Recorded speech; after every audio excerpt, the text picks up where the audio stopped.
Bonjour chers téléspectateurs et bienvenue dans cette émission à la découverte de belles destinations passionnantes.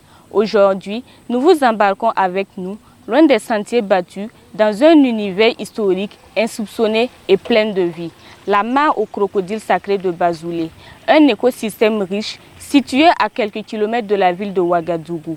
Là, chaque espèce contribue à un balai naturel et fascinant.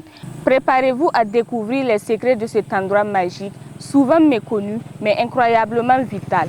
C'est parti pour une nouvelle aventure, placée sous le signe de la nature et de la biodiversité. Venez avec moi.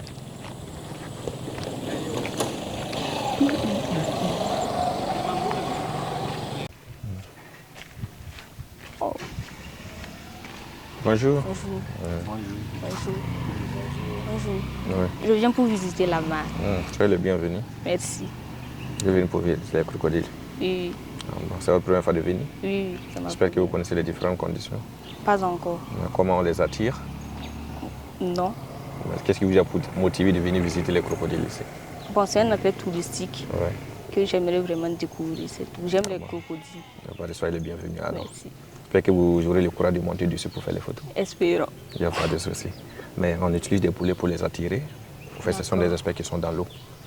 On fait crier les poulets, ils viennent hors de l'eau afin que vous puissiez vous mettre dessus faire les photos.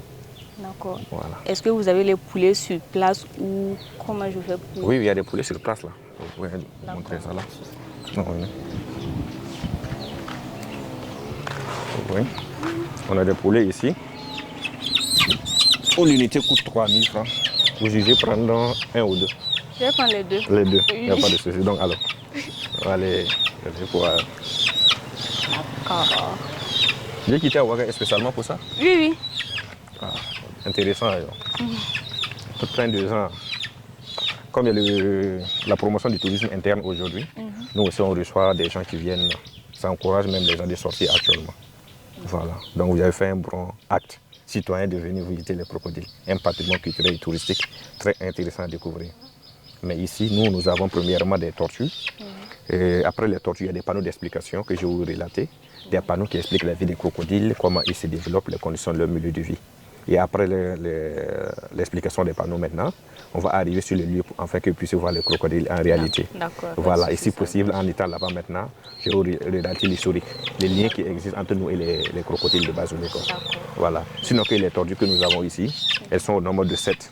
Vous aimeriez les toucher, les tortues? Oui, Il pourquoi n'y a pas. pas de souci. Donc vous venez. Ok. Comme j'expliquais, vous voyez que la carapace, elle est très dure. Et elle est plus jeune par rapport à l'autre là qui est là-bas.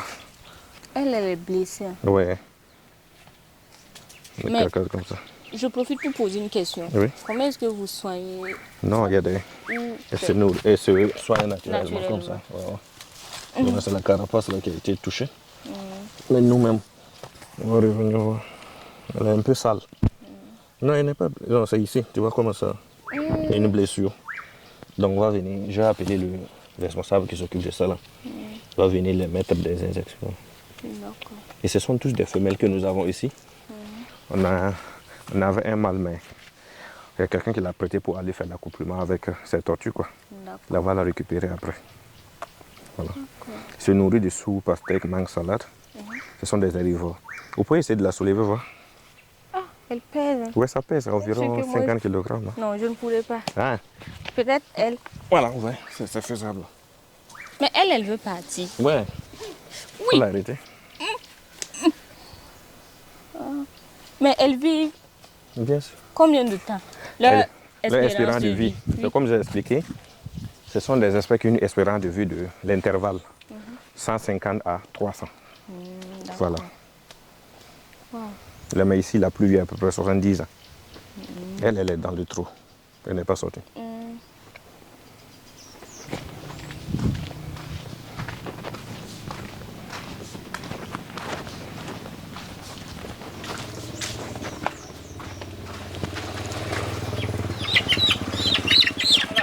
Lève la main.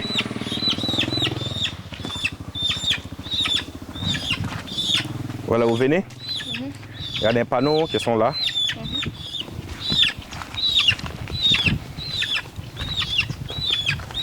Mais comme vous avez découvert Bazoulé,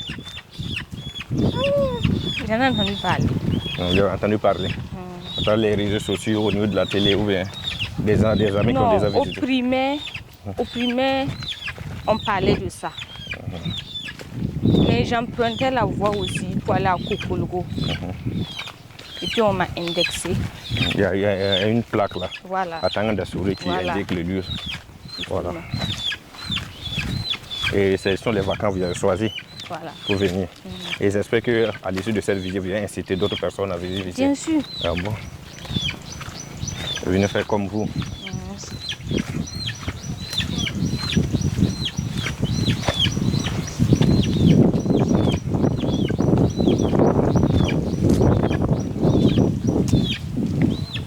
Vous voyez, ce sont des panneaux qui ont été financés par la ferme du Pierre-Lance. Parce qu'à l'époque, nous avons un partenariat avec ceux de la France, là, en Drôme. Là-bas, ils ont une ferme spécialement pour élever, pour la viande et pour la peau. Voilà, eux, ils ont financé en fait qu'on puisse faire ces panneaux-là. C'est depuis 2012 qu'on a fait ces panneaux-là. Voilà. Et depuis que la crise a commencé, ça a un peu cédé les sujets. Voilà. Et là maintenant, on a des panneaux qui expliquent la vie des crocodiles, comment ils se développent, les conditions de leur milieu de vie. Vous voyez, ça commence ici la naissance. C'est-à-dire que ce sont des espèces qui font leurs accouplements dans l'eau. Après, la femelle va sortir hors de l'eau, se déplacer dans la nature là, pour aller faire les œufs. Vous savez là où elles partent? Non, sous les grands arbres. Sous les grands arbres, pendant la période de la ponte là, la terre est facile à creuser là-bas. C'est là-bas la femelle peut creuser le trou, elle enterre ses œufs et repart. Il arrive des fois aussi qu'ils partent au niveau des maisons, là où il y a les dépotoirs. C'est là-bas, elle part creuser le trou, elle enterre ses œufs et repart.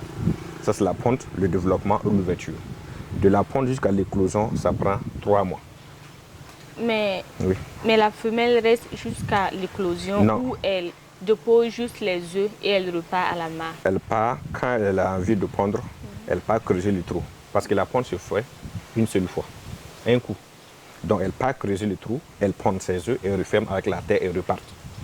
De la ponte maintenant, de ce jour-là jusqu'à l'éclosion, ça prend 90 jours. C'est quand les œufs vont commencer à éclore, les cris vont indiquer la femelle l'endroit où elle va aller chercher les bébés. Et vous voyez ici, mais une fois que le trou n'est pas bien fermé, il y a des prédateurs, comme les rats, les serpents, les mangoustes, les varans, qui ont l'odorat très puissant, qui reconnaissent l'endroit, qui peuvent voler les œufs. Au moment aussi qu'il y a les bébés, il y a les crocomales même qui les mangent, les tortues d'eau douce, les poissons, les jurons qui les mangent. Mais pourquoi les crocodiles les mangent? Bon, ça c'est la loi de la nature. On était très petits. Ils sont de la même espèce. Même espèce. C'est comme nous parlons ici aussi. Vous voyez que les lois de la nature, c'est la jungle. Les plus forts mangent les plus petits. La raison pour laquelle, comme j'expliquais aussi, une femelle peut faire plus de 30 œufs. Mais à la fin, nous allons retrouver avec 5 ou 7 comme ça qui vont survivre. À part les prédateurs, quand la mare sera pleine, surtout à cette période-là, ça déborde. Ça emporte aussi les bébés crocodiles. Voilà. Et là maintenant, nous avons la nourriture du petit crocodile, mais ce système c'est le transport. Les jours de l'éclos des œufs, la femelle est ramassée petit à l'aide de la bouche et du dos, de l'endroit de la ponte pour amener au niveau de la mare. Arrivée, elle cesse un coin un peu reculé et met les bébés et elle les protège. Jusqu'à les petits aussi vont grandir et à leur tour, ils vont commencer à attraper les petits oiseaux, les petits poissons, les petits grenouilles, etc. Vous voyez. Sinon, quand à leur naissance, ils dépassent pas 20 à 30 cm. À cette période, c'est la boue et les vers de terre là, qui mangent. Voilà. Vous avez expliqué que non, vous avez demandé à savoir pourquoi le mâle est un prédateur. Raison pour laquelle, vous voyez ici, les mâles là mangent les bébés. Raison pour laquelle, une fois que la femelle a les bébés, elle ne se laisse pas approcher.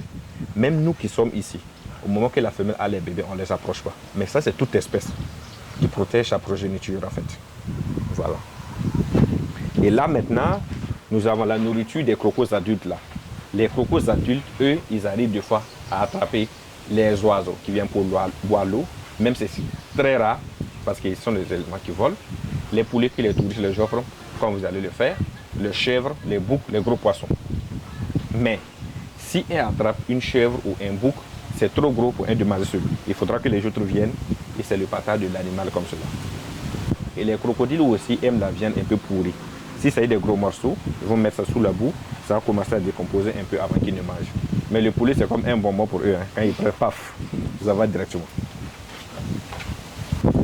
Et là, nous avons repos et digestion. Les crocos, ce sont des espèces à sang froid. En plus, ce sont des espèces qui n'ont pas de langue. De ce fait, quand ils prennent les aliments, il faut forcément qu'ils retournent dans l'eau. Quand ils vont aller dans l'eau, premièrement, l'eau va mouiller l'aliment. En même temps, quand ils passent maintenant, c'est la pression maintenant de l'eau qui va pousser l'aliment à descendre dans l'estomac. Parce qu'au niveau de la mâchoire, là, il y a juste un clapet qui renferme de mâchoire. Il faudrait une pression qui va pousser afin que ce clapet-là s'ouvre, afin que ça puisse tomber dans l'estomac. Voilà. Et arrivé là-bas, vous allez voir quelques-uns avec la gueule ouverte. Ils aiment le bon temps. Et en plus aussi, ils reculent leur température avant de retourner dans l'eau. Il y a des gens aussi qui croient que le croco respire sous l'eau. Non. C'est quand il est hors de l'eau qu'il emmagasine une certaine quantité d'oxygène dans son organisme qui lui permet, une fois retourné dans l'eau, de résister pendant sous l'eau entre l'intervalle 30 à 40 minutes. Une fois qu'il sent que la quantité d'oxygène qui se trouve dans son organisme est devenue faible, il est obligé de remonter à la surface pour capter un peu d'air. Voilà. Vous voyez le tube, l'appareil digestif, il n'y a pas de langue là-bas. Et ici, nous avons la communication. Les crocos que nous avons ici, ce sont des crocodiles sacrés. Si je dis sacré, il y a un véritable lien entre ces espèces et nous, les habitants de ce village. Au fait, c'est notre totem. S'il arrive 2 fois qu'ils meurent, ils sont enterrés comme des juments. S'il s'agit des vieux crocodiles, 3 jours après, il y a une cérémonie des funérailles qu'on doit faire. Voilà. Il arrive des fois aussi qu'ils transmettent beaucoup de messages aux villageois à travers des cris. Par exemple, si la nuit ils poussent des cris, il y a quelque chose qui se produit. Mais ce sont les plus anciens du village qui comprennent leur langage, quoi. Et en plus aussi, comme ils sont là à la protection du village, chaque année, on organise une fête de joie et de reconnaissance pour ces espèces-là. Ça se déroule entre fin octobre et début novembre. Il n'y a pas une date fixe. C'est le chef du village qui choisit la date. Et c'est une fête ouverte à tout le monde de venir participer. Il y a des gens même qui viennent en profiter faire des vœux. D'autres ont fait des vœux, se sont réalisés et reviennent remercier. Ce jour-là, le chef du village sort avec tous les notables du village, accompagné d'un grand cavalier, et viennent au bord de la mare et font des rituels avant de retourner chez lui. Et il y a l'ambiance dans le village, quoi. Voilà. Et là, nous avons la vue, l'odorat et l'ouïe. Ici, c'est leur système de regarder hors de l'eau. Ça, c'est la moitié dans l'eau, moitié hors de l'eau. Ça, c'est tout dans l'eau. Au fait, dans l'eau, ils ont des membranes transparentes qui recouvrent tout l'œil pour qu'ils puissent voir sous l'eau et des écailles aussi qui renferment le circuit respiratoire là, pour que l'eau ne puisse pas entrer, quoi. Voilà. Et ici, nous avons les différents modes de déplacement. Hors de l'eau, c'est leurs 4 pattes, ils utilisent pour se déplacer. Par contre, dans l'eau, c'est à l'aide de la queue et les pattes de derrière qui les permettent de bouger. Arrivé là-bas, vous allez faire la remarque que les pattes de derrière sont palmées comme pour la grenouille là. C'est ça qui les permet de rabattre pour aller si rapidement et de changer de direction aussi. Mais comme ils sont à l'air libre aussi, ils se battent. Il y a des handicaps là-bas. Hein. Il y a des qui ont perdu le bout de queue, des pattes, il y a même des aveugles là-bas. Voilà. Mais malgré tout ça, ils se débrouillent. Hein. C'est le lot de la nature. Et ici, nous avons les crocodiles et leurs cousins dans le monde entier. Nous avons par exemple le gavial, le caïman, le crocodile du Nil, le crocodile autre que le Nil et l'alligator. Mais l'espèce que nous avons ici, c'est cette espèce. C'est la même espèce que le crocodile du Nil. On les appelle des crocodiles de l'Afrique de l'Ouest. Et leur nom scientifique, Crocodylus susus. Voilà. Nous, on appelait crocodile du Nil, mais il y a une différence. Comme les conditions ne sont même pas très réunies ici, là, la taille n'atteint pas ceux du Nil.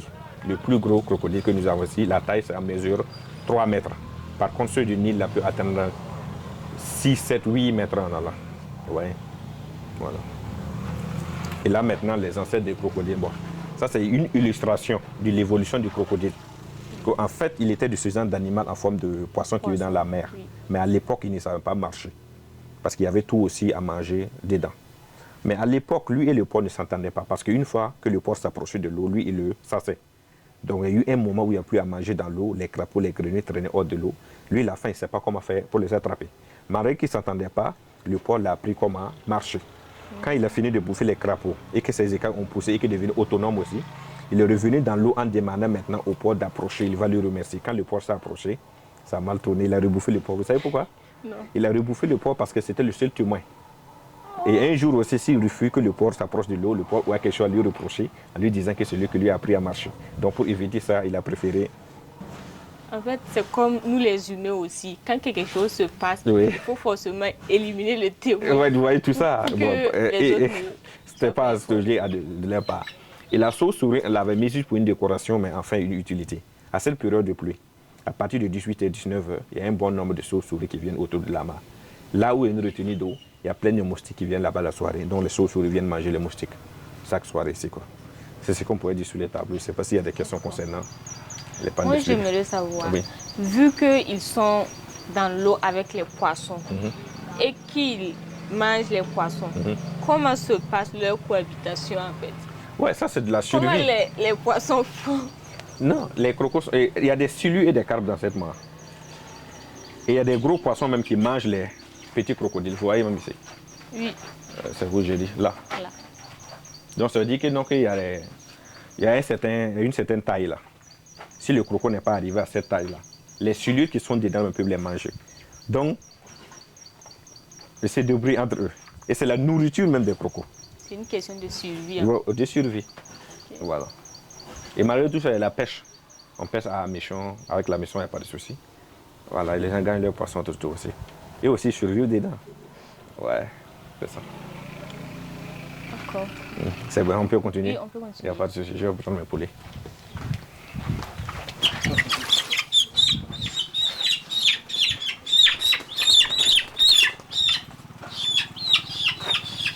Vous voyez l'état de la mare maintenant. Cette année, il a beaucoup plu. Ça vaut 6 à 4 ans de cela que nous n'avons pas vu l'état de la mare comme cela. À cause voilà. de Voilà, oui, là, elle n'a jamais été pleine. Mais malheureusement, vous voyez l'eau, c'est joli à voir à cette période. Mais quand ça va arriver le mois de mars, avril, là, ça sera catastrophe. L'eau va diminuer beaucoup. Et on va même marcher. Donc l'idéal aujourd'hui, c'est de curer complètement pour qu'il y ait permanent de l'eau. Si la profondeur est importante là, on va garder plus d'eau. Voilà. C'est ici on les attire. Par contre, dans tous les 4 coins là, on trouve. Mais comme ici, c'est plus proche de la réception. Vous voyez comment ils viennent. Parce qu'ils ont vu poulet là. Comme les cris du poulet. Ils savent qu'il y a la nourriture. Ok. Allez, lève-toi. Dedans. Allez, toi aussi. Lui là, il est vieux. Hein? Ouais, c'est le mâle dominant ici.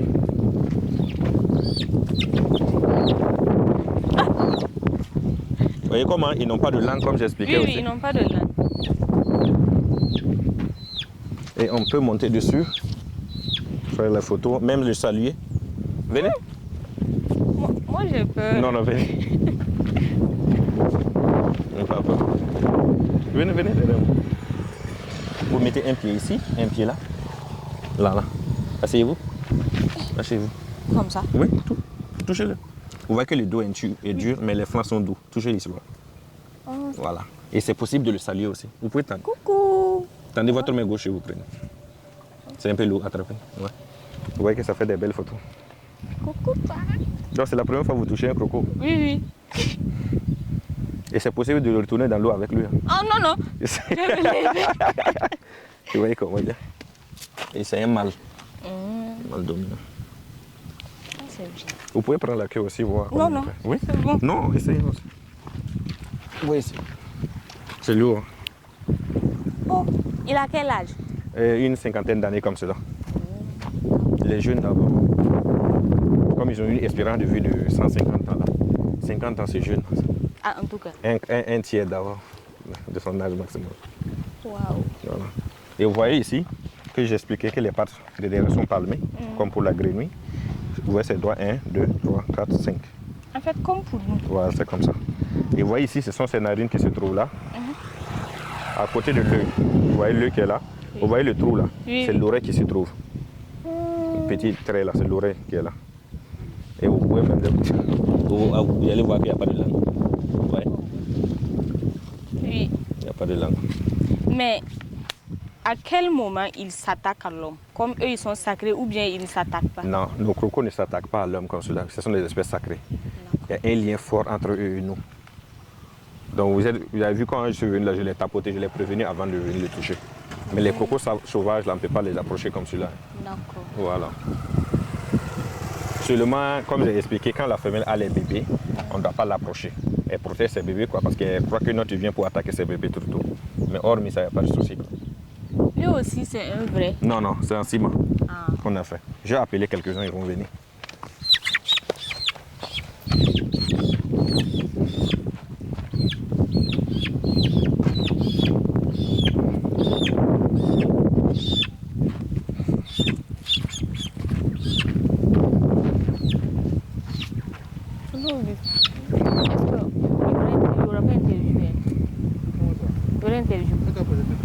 Vous voulez monter dessus, non? Donc on va faire interview. Vous voulez faire des photos là? Ça ne sera pas comme l'autre côté là. Ça ne sera pas comme l'autre côté là. Hein? Vous voulez faire des photos, non? Au musée là. Ah, il y a au million de photos, ouais. Oui. Après, tu auras Je lui tes pose la photos. même Avant que je les donne les à manger. pendant les Voilà, interviews. vas-y, venez. Après, on va voir aussi. Voilà l'autre qui vient.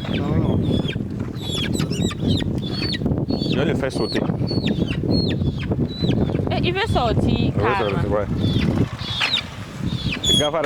C'est un rental auto. Après, c'est y bon de sugo. La fait bien, mais. Soma. Non, madame, tu viens. Je m'approche ou bien. Attends. Tu viens avec moi. Viens avec moi. D'accord. Hey! Stop.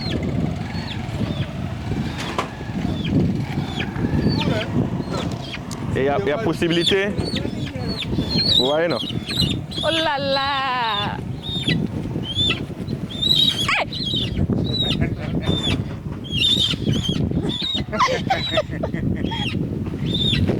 Tonton, le fait qu'il va retourner.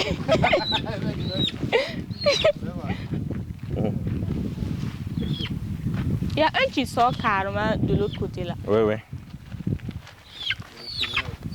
Tu veux essayer de le faire sauter? Non, non. Viens te mettre derrière, on va te faire une belle photo là. Là, derrière le croco. Ok. Allez, jump. Viens, tu es loin. Donc, il a un non, non. Enfin, il a eu. Alassane, derrière toi, hein. Non.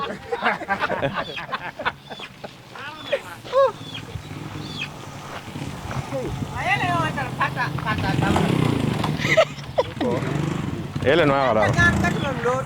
Ya, ma yinga.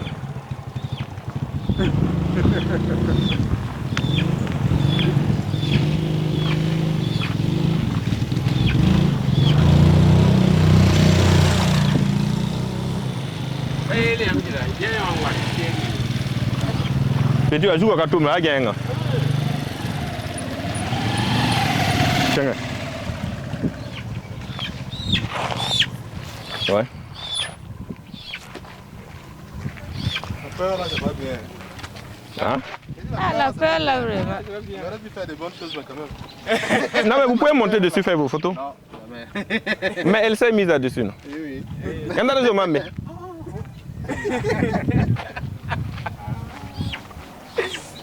Mais lui là, il ne bouge pas à cause de sa forme ou bien. Non, il sait qu'on viendra vers lui tout le temps. Il est respecté, quoi. Vous allez vous prendre en photo. Ici. Ouais. Coucou. D'accord. Monsieur Kabouri, vous exercez en tant que guide ici à Bazoulé depuis combien de temps? Moi, je peux dire que moi, je suis né à Bazoulé, grandi à Bazoulé. Moi, je peux dire plus d'une vingtaine d'années. D'accord. Et je suis ici. Je suivi les grands frères qui faisaient le même travail ici. Et nous, en étant petits, on venait s'amuser avec eux. On les suivait, on venait à la mare. C'est en même temps petit à petit qu'on a appris comment s'approcher des crocodiles. Jusqu'à un certain moment, ils nous ont donné le hockey qu'on peut vraiment guider les gens, quoi. Avec un certain niveau de compréhension et une certaine application aussi, quoi. D'accord. Dans ce cas, faites-nous un petit résumé de l'histoire de la mare au crocodile sacré de Bazoulé. Parce que la mare, je peux dire l'histoire de la mare là. La mare existe, ça a eu vraiment plus de 500 ans. Parce que c'est une situation très difficile que nous on a découvert les crocodiles. Mais pour dire vrai, nous ne pouvons pas dire si ce sont des crocodiles qui nous ont dévancés dans ce village ou mais ce sont les crocodiles, comme c'est nous qui avons dévancé les crocodiles. Nous sommes des chefs, des princes. Et nous, Vous savez que dans la chefferie, une fois que vous conquérissez, vous partez à la conquête du pouvoir et que vous n'avez pas eu, vous ne pouvez pas rester dans ce village encore. Vous êtes obligé de vous déporter dans un autre territoire pour aller chercher un coin à s'installer. Donc nous sommes venus ici depuis le 15e siècle. Mais dans le village, à peine 200 personnes là. Il y a eu des moments où il n'y avait plus de l'eau dans le village. Et il y a un autre village qui se trouve à 20 km d'ici. Là-bas, il y a un puits mystique. Quelle que soit la période, il y a toujours de l'eau dans ce puits. Donc chaque jeudi, les femmes s'organisent en groupe, par peur d'être agressées par les lions, les éléphants. Parce qu'à l'époque, il y avait toujours de la grande forêt, bon, les animaux qui agressaient les gens. Donc chaque jeudi, les femmes s'organisent en groupe pour aller chercher de l'eau. Un jour maintenant, en partant à la recette de l'eau, là, elles ont croisé un crocodile sur la route. Là. Les femmes aussi savaient qu'un crocodile va là où il y a de l'eau. Elles se sont retournées sur le croco et le croco les a envoyés dans la grande forêt. Malgré qu'il y avait manque d'eau dans le village, il y avait toujours de l'eau dans la grande forêt. Vous voyez là, il y a des buissons là-bas. Oui. C'est devenu un lieu de rituel où le chef du village part là-bas faire ses sacrifices et consort. Donc les femmes, elles sont parties, elles sont arrivées, elles ont trouvé que les crocodiles sont rentrés dans les buissons.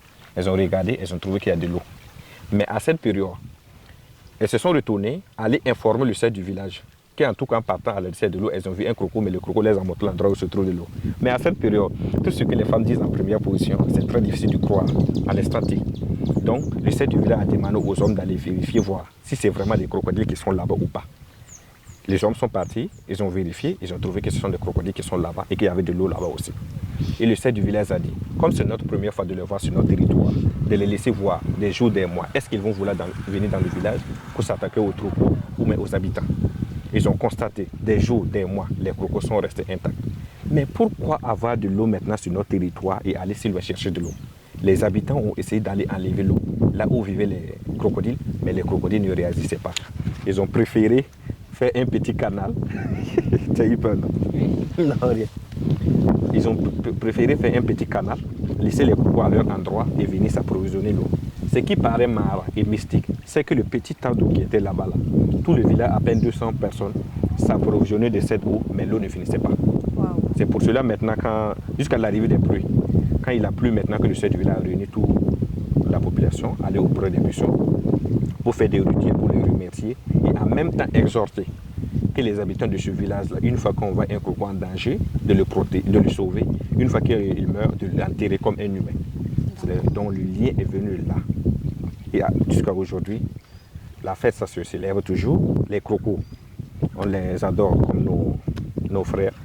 On les traite comme des frères. Et il y a une franche collaboration entre eux et nous maintenant. C'est devenu un site touristique.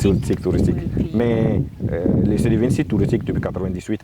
Les gens venaient regarder les crocos et consommer. On a mis une association en place en 1998 qui s'occupe de la gestion de la mare maintenant. Ça s'appelle ATDB, Association Tourisme et Développement de Bazoulé. C'est maintenant que ça a commencé, les gens ont commencé à venir visiter maintenant. Mais actuellement, on n'a pas moins de 200 crocodiles dans la mare. Malgré que c'est le nombre important là, les gens nagent dedans. Ah bon? Oui, ils nagent. Quand ils commencent à nager avec les différents cris qu'ils font là, les crocodiles, ils laissent le coin. Seulement, on ne les approche pas au moment que la femelle a les bébés. Hormis ça, il n'y a pas de problème. D'accord. Vous voulez aller dans l'eau avec? Non, non. Et comment est-ce que vous faites pour leur assurer une vie saine? De ce côté, vous voyez que nous, on les considère comme des êtres humains. Donc, tout ce qui est aliment, qui n'est pas bon, nous, on n'accepte pas les donner. Vous voyez les poulets qui sont là? C'est nous-mêmes, nous payons les poulets. Si tu quittes ailleurs avec ton poulet, tu viens pour les donner, nous, on n'accepte pas. On ne sait pas ce que tu as mis dedans pour les donner. Vous voyez, non? Et en plus aussi, les poulets de chair et consorts, ce n'est pas conseillé de les donner. Pourquoi? Voilà, parce que, bon, l'organe, comme il y a des OGM dedans et consorts, il se peut que ça inhibe leur reproduction tout le temps. Donc, c'est interdit de faire tout ça. Voilà. Sinon qu'en saison sèche, c'est très difficile pour eux, parce que l'eau même descend plus basse. L'eau même, la mare même se divise en 3 à 4 périodes. Justement, parlons un peu de la saison sèche. Oui. Quelles sont les mesures mises en place pour en fait essayer de sauver la mare pendant la saison sèche? Oui, pendant la saison sèche, comme il y a eu plusieurs années où la mare carrément tarie et que nous-mêmes on était obligés d'envoyer des citernes d'eau pour pallier ce mal-là, le gouvernement a fait l'effort de venir faire 2 forages alimentés par des panneaux solaires. Et à partir du mois de mars-avril, nous ouvrons ces forages-là, afin que ça puisse ravitailler la mare. Mais il y a un problème. Je dis un problème parce que la population riveraine même n'a pas assez d'eau potable. Ils sont obligés de revenir dans ces mêmes forages-là pour aller enlever l'eau. Donc l'idéal aujourd'hui, c'est de curer complètement, approfondir la mare pour qu'il y ait permanemment de l'eau. Et avoir vraiment des pratiques restrictives là. Parce que je dis pratique parce que la population aussi utilise pour le jardinage. Mais nous, à notre sein, on a essayé de faire une sensibilisation pour ceux qui font le jardinage là, que de calculer de telle sorte qu'à partir de 15 mars, que personne ne touche l'eau encore pour le jardinage. C'est ce qu'on a essayé de faire. Mais vous savez, dans le village, il y a beau donner le temps, à un moment donné, d'autres ne vont pas accepter, respecter les conditions comme cela, quoi. Donc nous-mêmes, nous sommes obligés des fois d'appeler les agents des eaux et forêts afin qu'ils puissent venir faire le constat et repartir avec des bidons, même certaines fois des machines même qui aspirent l'eau là-dedans qui viennent prendre. Malgré tout ça, c'est difficile qu'ils respectent quoi. Mais l'idéal que je vois qui va nous aider et aider ceux qui font la mariculture, c'est de curer complètement la mare. Une fois que c'est bien curé et qu'il y a permanent de l'eau, les crocos seront à l'aise et les habitants aussi vont tirer profit. Et c'est OK quoi. D'accord. Oui. Souvent, nous en ville, Oui. on entend certaines personnes dire qu'il y a des gens qui viennent solliciter des faveurs aux crocodiles. Est-ce que vous pouvez nous confirmer cela? Oui, je peux dire comme ce sont des espèces sacrées, il y a des gens qui ont un lien fort avec les crocodiles. Et d'autres aussi qui n'ont pas de lien, qui viennent vraiment les demander beaucoup de choses. C'est ça, des vœux. Ils formulent des vœux. Avec leur poulet, ils viennent, ils parlent tout ce qu'ils ont donné. Ils viennent le donner, ils prennent.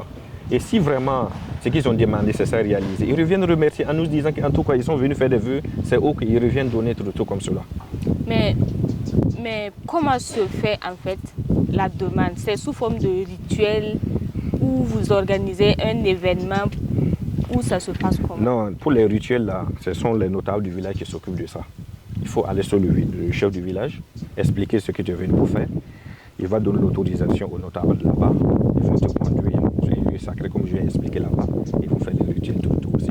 Par contre, il y a d'autres aussi qui viennent spécialement juste pour visiter en même temps. Ils paient leur poulet, ils parlent intérieurement, ils le donnent directement comme cela. Voilà, c'est les deux mots que ça se passe comme ça. Voilà, pas obligé de faire des rituels tout. Il paye son poulet, il parle et il donne au croco. Si c'est bien fait, si ce qu'il a demandé c'est réalisé, ils reviennent. Il dit ce poulet il va donner, ou c'est comment dire, cabri ou quoi, ils viennent remercier. Et il est tranquille, quoi. En tout cas, beaucoup de personnes qui viennent dire qu'ils sont venus faire des vœux, c'est eux qui viennent remercier. Donc, de ce côté, je peux affirmer que oui, vraiment, il y a des gens qui viennent formuler des vœux. Voilà. Et ce crocodile-là, il a quel âge? Une cinquantaine. Je dis une cinquantaine parce que c'est une estimation d'âge que nous donnons. Il y a des gens qui ont une technique, spécialement à travers la taille là, pour découvrir l'art. Mais moi, personnellement, je n'ai pas cette technique. Mais il y a une méthode archaïque. Mais ça, nous, on ne peut pas la pratiquer. Parce que chaque année, il avale un petit caillou qui stocke dans son ventre. C'est ça qui lui permet, une fois qu'il mange les poulets entiers comme cela, c'est ces mêmes cailloux qui l'aident à broyer tout, afin que la digestion soit plus facile. Donc ceux qui les tuent, quand ils les tuent, ils ouvrent le ventre, ils comptent le nombre de cailloux qui s'y trouvent, ça ils voient son âge. Mais nous, n'avons pas le droit de faire ça. Donc c'est une estimation d'âge que nous donnons. D'accord. Voilà. Et comme ce sont des espèces sacrées, quelles sont les menaces auxquelles ils sont confrontés? Bon, le véritable problème que je vois maintenant, c'est à partir de la saison sèche là seulement, où il n'y a plus assez d'eau. Parce qu'une fois qu'il n'y a pas l'eau importante là, il n'y a plus assez d'eau, les petits là meurent. Vous voyez, les petits là meurent. C'est le seul problème que nous voyons ici. Sinon, il n'y a pas de braconniers. Et la plupart des villages qui sont aux alentours là, savent que non, que ce sont des espèces sacrées. Ils n'ont pas le droit de tuer tout. Donc de ce côté, il n'y a pas de souci. Le seul souci, c'est que l'eau, quand l'eau diminue importantement, malgré que c'est devenu de la boue, il y a d'autres qui meurent. C'est leur souci comme cela. Voilà. Est-ce que vous avez un message à l'endroit de la population et même des autorités pour qu'ils puissent vous aider, quoi? Oui. Tout message que je peux donner, c'est demander aux plus hautes autorités de voir l'état de la mare de Bazoulet. En saison pluvieuse, il n'y a pas de problème. Toute personne qui vient pour visiter, il est content. Mais à partir du mois de mars en allant, c'est très compliqué. Parce que l'eau diminue importantement. Et ce n'est plus joli à voir. Donc moi j'aimerais vraiment ici il faut faire quelque chose de curer la mare, d'aménager afin qu'il y a permanemment de l'eau. Et comme ça les crocos seront très à l'aise et ce serait très intéressant de visiter. À tous les visiteurs, vous pouvez venir à Bazolé, la route est ouverte. Vous venez faire comme nous, vous voyez qu'on peut s'asseoir là-dessus, tirer les photos et vraiment découvrir le patrimoine culturel et touristique. C'est très intéressant, c'est une richesse pour nous qu'on ne peut pas trouver ailleurs. Oui. Ouais. Il y a des gens qui se déplacent à des milliers de kilomètres et viennent juste pour faire des photos, tout. Et nous qui sommes au Burkina ici, je vous invite à venir faire comme nous. Et c'est intéressant. Ouais. On dirait qu'il est en train de sourire. De sourire. Où c'est? Ah donc il attend ce que j'ai dit. Alors, ça serait très intéressant pour eux aussi. D'accord. Ouais. Donc venez faire comme nous, il n'y a pas de souci. Montez dessus, prendre la pâte, tirer des photos et montrer au monde entier que, non, que nous on a une recette qu'on ne trouve pas ailleurs aussi. Voilà. Donc, depuis leur arrivée jusqu'à présent, ils n'ont jamais fait du mal à quelqu'un? Non. D'accord. Le respect mutuel. Okay. Merci de nous avoir accueillis. Je vous en prie, un plaisir aussi de vous rencontrer aussi. Et surtout passer le message aux autres qu'on peut visiter. Ils n'ont qu'à venir faire comme vous aussi. Il n'y a pas de souci. Ouais, ça sera un plaisir de recevoir aussi. Et voilà, c'est le Burkina Faso qui gagne. Voilà. Allez, je vous remercie. Merci. Vous n'allez pas emporter un? Non, on va les laisser ici. Derrière sa simplicité apparente se cache un écosystème précieux, miroir de la richesse de la nature. N'oublions pas, chaque petite mare a son rôle à jouer dans notre environnement. Merci de nous avoir suivis dans cette aventure naturelle et à très prochainement pour de nouvelles découvertes.